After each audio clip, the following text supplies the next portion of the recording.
আসসালামু আলাইকুম ভিউয়ার্স, আশা করি ভালোই আছেন সবাই। আজকে গ্রামের বাড়িতে ভালো লাগছিল না, তাই ভাবলাম একটু হ্যাঙ্গিং আউট করি। তাই বাইরে বললাম, গ্রামের পথ ধরে মুক্ত বাতাসে উড়ন্ত ব্রিজ উড়ন্ত ব্রিজ আপনাদেরকে যদি দেখাই, ব্রিজটাকে ঠিক যদি দেখে হ্যাঁ নিচু হয়ে উপরে চলে গেছে।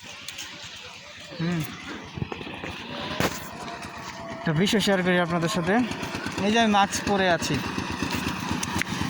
এই যে মুখোশ, আমাদের সমাজে অনেক মুখোশধারী লোক আছে যারা আপনাদের সাথে প্রতি মুহূর্তে ছলনা করবে, ছলনা করে ছলে বলে কৌশলে সত্যতাকে চাপা দেওয়ার চেষ্টা করবে।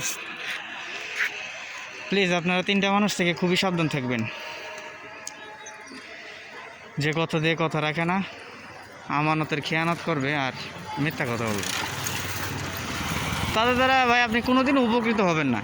ঠিক আছে, মাস্কটা অনেকক্ষণ পরে আছে তো মাস্কটা খুব ইয়ে লাগতেছে। যাক, যেটা বললাম, আপনারা ওদের থেকে খুবই সাবধান থাকবেন। আর বিশেষ করে কোনো কিছু যদি আমানত রাখেন তাহলে তো কথাই নেই। যত তাড়াতাড়ি সম্ভব সম্পর্ক ঠিক থাকতে আমানতের প্রতি গুরুত্ব দেন, আর হচ্ছে তাড়াতাড়ি কাউকে বিশ্বাস করবে না। আসসালামু আলাইকুম।